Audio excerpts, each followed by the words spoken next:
everyone, welcome to another video. Today I want to share with you some silhouette stenciling. I'm going to be using several stencils from the Crafters Workshop. The first one is script dots, then I have mesh blocks, leaf collection right there in the center, magnolia blossoms in the top right hand corner, and finally birds and butterflies. This is the collection of stencils I'm going to be using on my cards today, and all of these are in 6x6 size. I will also have links to all of these supplies down in the description box below. So if you like one in particular, you can go down there and find the exact link to the products I'm using. Now I'm going to be making several cards today.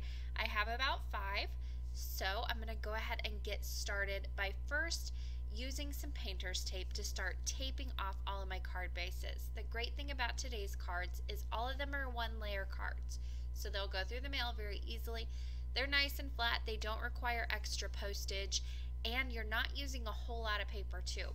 So the first thing I want to do is start taping off my card bases. Each one measures 4 1/4 by 5 1/2 inches, and each one is top folding as well. I have a video all about making card bases. I'll leave that in the top right hand corner if you want to check that out. I like to use blue painter's tape to do all of my masking. You can use masking tape, whatever tape you have on hand. I am using, this is a little bit less than an inch, probably about 3/4 of an inch wide, and I'm using the entire length to mask off all 4 sides of this card base. I also like to take the piece of tape that I'm going to be sticking onto my card base and either stick it to like the leg of my pants or the front of my shirt. It picks up a little lint that way, gets rid of a little bit of stick, and whenever you go to take these pieces of tape off later on, you will really be happy that you took away some of that stick. It's not going to rip your cardstock as easily. And I've got a few tips and tricks I like to do whenever I take this off. I'll share those later on in the video.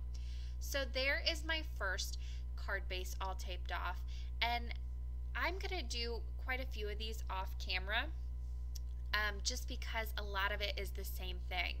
I'm going to go ahead and wrap those pieces of tape around.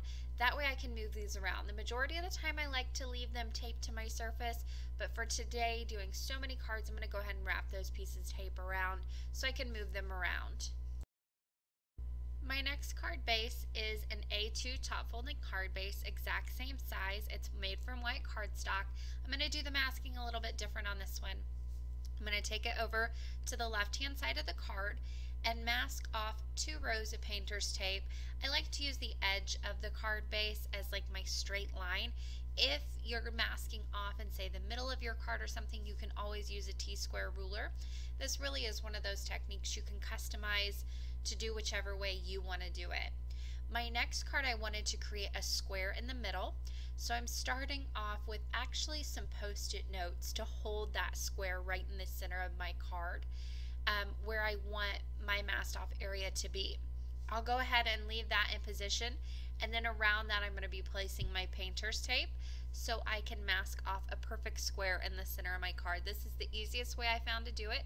If you don't have post-it notes, you can always use a die cut, a die. You could even use a smaller stencil if you have one, whatever you have on hand just to get that square. Again, you could also use a T-square ruler or any ruler for that matter. I just like the T-square because it's easier for me to figure everything out that way. I'm going to put on that last piece of tape right on the bottom there, and then I've got my perfect square in the middle of my card base ready to be masked, or ready for some ink, I guess I should say. My final 2 cards, I'm actually going to be masking with circles, or one of my cards, excuse me, I'm masking with a circle. I like to do this by just die cutting a piece of computer paper. This measures the same as my card bases, so 4 1/4 by 5 1/2, and then I just cut it out with my die cutting machine, and I've got that mask ready to go. I like to use computer paper. It's nice and thin, and then when I'm done I can just toss it, throw it away. I don't have to worry about keeping it or wasting a lot of product that way. So each one of these masked areas is going to get some Distress ink. I have really sped this up. This first one that is the wider rectangle, I'm using some mustard seed, antique linen, and crushed olive. Very simple and easy to blend this out with. You can use whatever inks you like to do your blending with. This is my favorite, and I picked out some color combinations.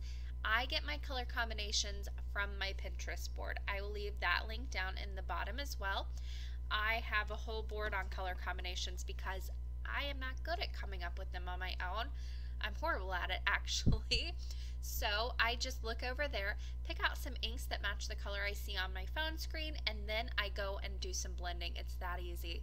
So my next two cards, actually, I'm using the one with the tape on the left hand side and also my square.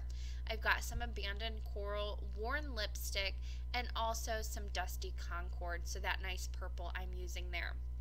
Now with distress inks, the best tips I can give for blending with these, with any type of cardstock, whatever, watercolor paper is a little bit easier to blend on, but start with the light hand and just build it up.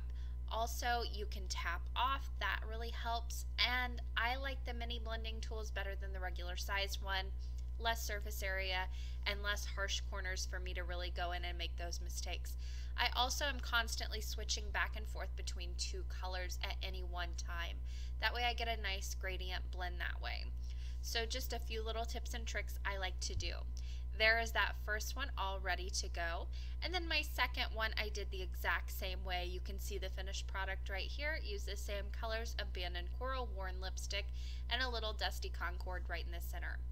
Now for my next card, I'm using that circle mask, and I am using Rusty Hinge, Mustard Seed, and Vintage Photo for my distress inks.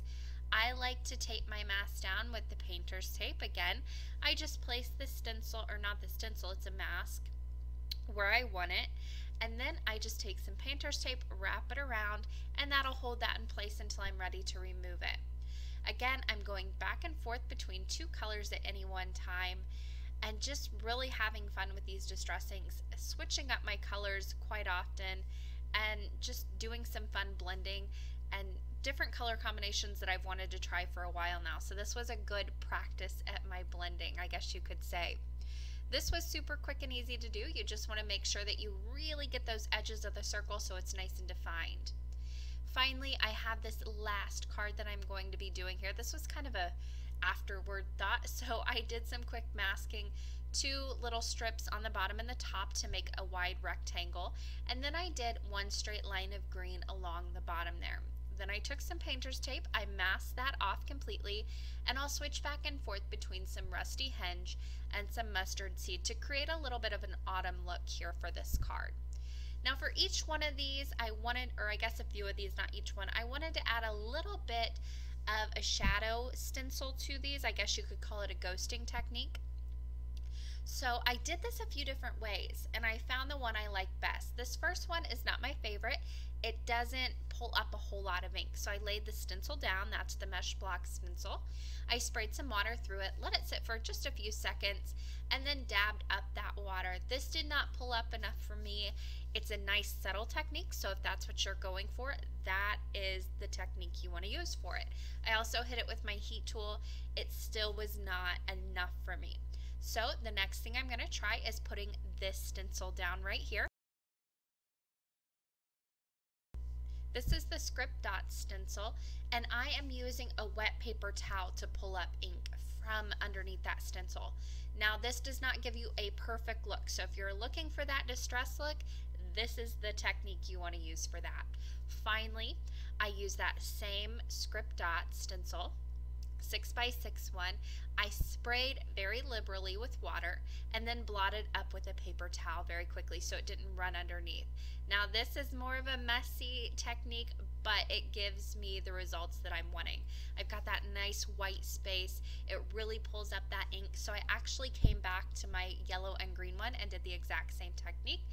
Put the stencil back where it was, sprayed it with water, and then dabbed up with a damp paper towel, and look at that. I love the look of that. It's nice and it's subtle, but it's so beautiful, and you get that nice texture. I very quickly removed the painter's tape just by pulling it straight back on itself, and now I've got all these great distressing backgrounds ready to go.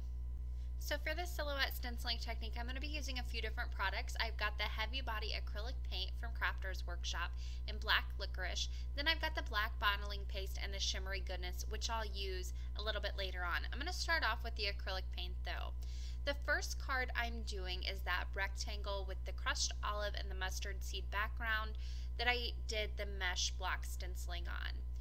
Then I went ahead and placed over that butterfly from the Birds and Butterflies stencil, and I masked off all the areas that I don't want. Now I'm going to be using the heavy body acrylic paint for this technique.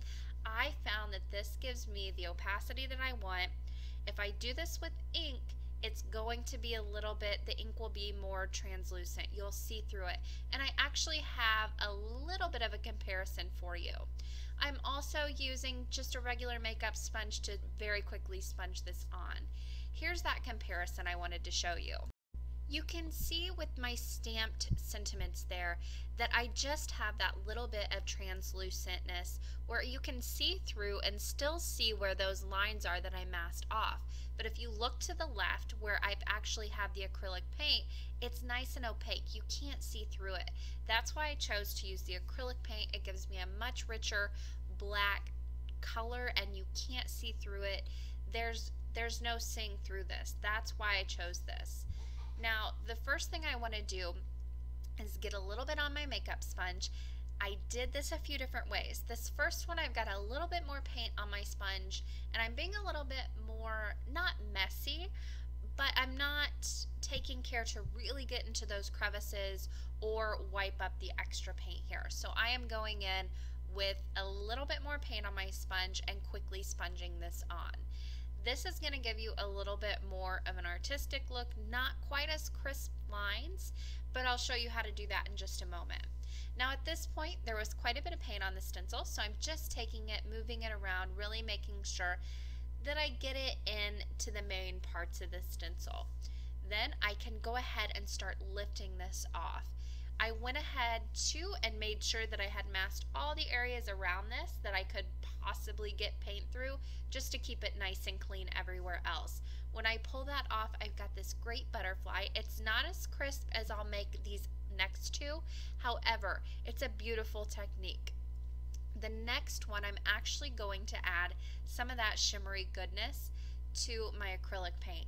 This is just a shimmery gel-like product. It's gorgeous. It's clear, it's translucent, it does not add any more color or anything to your products, just shimmer. You can add this to your modeling paste, you can add it to your acrylic paint, gessos probably if you wanted to. It might make those a little bit thicker, but it is so gorgeous.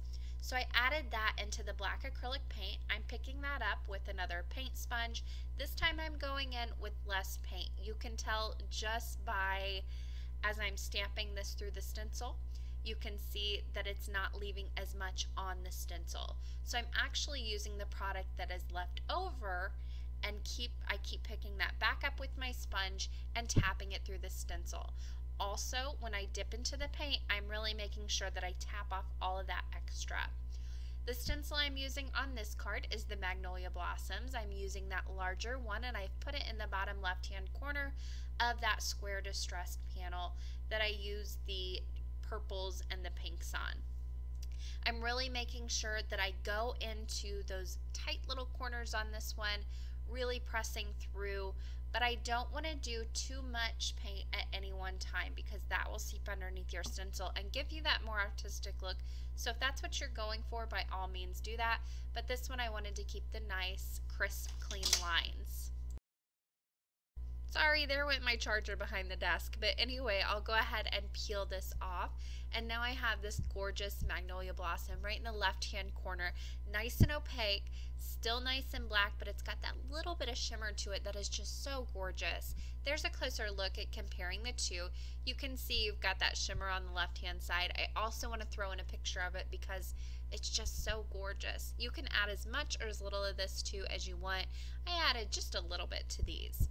Now you're going to use the Magnolia Blossoms again on this next one. This is the same color combination that I did on the other card as well. I just did a large, I guess a rectangle on the right hand side and left the left side of this card completely white.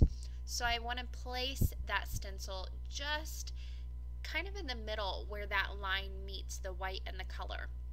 That's going to give you the most pop of this stenciling technique. So you can see on all of these cards that the image is not completely on the colored portion of the card. I actually have a little bit hanging off onto the white portion. You'll see that throughout all of these cards, and that gives me the most impact on these very, very simple cards. I did the same shimmer paint, acrylic paint, through that stencil, did the little bit of paint instead of a lot for the nice crisp lines, and there you can see I've got that gorgeous, gorgeous, gorgeous larger magnolia blossom kind of branch right there. Now I got a little bit of paint on the left hand side there. I just take a sanding block and quickly sand that away before it completely dries, or you can wait until it completely dries, it'll still come off. And that card is almost ready to go. I just need to add a few sentiments. For my next two cards, I'm actually going to be switching to the black modeling paste. This is some thick stuff, but it is a little bit different than your acrylic paint. The acrylic paint is going to be nice and flat. This is going to give you some dimension. So if you're looking for that little bit of dimension, but you don't want to go full on layers and layers of cardstock, this is what you want. I'm going to go ahead and place this through the leaf stencil. I'm using this on the little circle mask that I made, and this has the vintage photo, rusty hinge, and mustard seed distressing. So this is a nice fall looking card. I'm going pretty heavy handed with this. You can go as thin or as thick as you want. I did a little bit thicker and left a little bit of texture. I like to use a plastic spatula just to put this on very quickly, and I masked off all the areas that I did not want this to go into. I pulled that off, and there I had a gorgeous stenciled leaf ready on that card. My next card, I'm doing the same thing with the same stencil.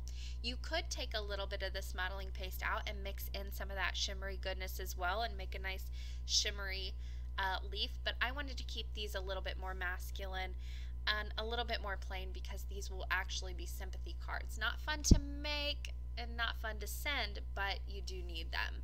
I got a little bit through my painter's tape right there. I had a little bit of gap between the two pieces. That's okay.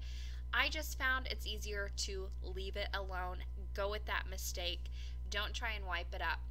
Now that acrylic paint dries in no time. It does take the modeling paste a little bit more time to dry, so I actually set these aside overnight, and I'll come back the next day and finish these off. But if you just do the acrylic paint, you can go right into your next step. But that modeling paste, depending on how thick, it's going to need a little bit of time to dry. Definitely not overnight like I did here. It's just, it was already late, so I just left these to dry. There you can see that little bit of dimension you get when you use that. I love this stuff. It's so thick. It doesn't run around on you, and it doesn't really seep under the stencil a lot either, which I found so helpful when shoving it through those stencils with my palette knife. Now for the butterfly card, I'm going to finish it off very quickly. I've got this Celebrate die cut. You can use any sort of die cut for this technique as well. I just cut it from black cardstock 5 times, and then I'll go ahead and just kind of mount these all on top of each other, basically gluing them all together and creating my own chipboard effect. Very, very simple and easy to do. And with these larger die cuts, with the larger kind of thicker word or thicker letters, they go on like a puzzle piece together. And I'm going with black cardstock here just to keep with the whole kind of silhouette theme of the card. So you could use any color of cardstock you wanted to. You could dress this up a little bit with some silver or whatever you want to do. It really is up to you. When I have them all together, I did sit them aside just for a minute with an acrylic block on top to hold them all in place. I put a little bit of glossy accents on the back, a nice strong glue, any strong glue, and then I'll go ahead and place it down. I played around with the placement just a little bit, but I found that even overlapping it with that butterfly a little bit and having it hang off that right hand side, again, I'm going a little bit on the color, a little bit on the white, and that really helped bring the whole card together. I love the way this one turned out. With that little bit of dimension from the die cut, it's still super easy to mail this card. No extra postage required, and altogether this one probably would have taken me about 10-15 minutes to complete. For this next card, I'm doing the Magnolia Blossoms. I built up a sentiment that said "So very blessed," and I am stamping this down with some black pigment ink. Very, very quick and easy. I did double stamp it to get the nice, bold, rich black color. It's still not as black as the acrylic paint, but it works. So I went ahead and stamped that down, and that card is done just by adding a few enamel accents around that magnolia blossom. Finally, I'm going to go ahead and do this next magnolia blossom card. I have a happy birthday sentiment that I'll build up, a very large happy. Again, I'm going in that top right hand corner, letting that hang off the masked square a little bit, so that way it kind of matches the whole theme of the card. Then right underneath that, I've got birthday. I'll go ahead and stamp that down in the same black dye ink, again letting that hang off the right side just to match everything else. And once I had the sentiment stamped down, I added a few more of those enamel accents, and these are very just black tie, I believe is what it's called. So just black enamel accents on those two cards, and those are finished. I love the way those turned out too. I can't wait to send those. Now my next two are both going to be sympathy cards, so I have a with sympathy sentiment that I'll be stamping. On this one I'm going to go off to the right hand side a little bit. You can see I just left that mistake on this one. It adds to the character of the card. They'll know it's handmade. And this one I added a few gold little Nouveau drops just to kind of help highlight that leaf. There's a little bit of a closer look at that dimension and that texture you get with the black and modeling paste. That stuff, love it. I'm using that same with sympathy sentiment on this next card, and then that one I added a little bit of brown enamel accents, and that card is completely finished as well. There's a closer look at that dimension as well, and there is a final look at those two cards. Here is one look at just all of the different mediums that I use to get the same exact technique. So have fun and play around with this technique. You can use a lot of different products, but it's so much fun and the end results are always stunning. Thank you guys for watching today. If you like this video, please give it a thumbs up down below. As always, there are links on the left side of your screen that you can click on if you want to see more videos. And if you haven't subscribed, that link is over there as well. Thanks for watching and happy crafting.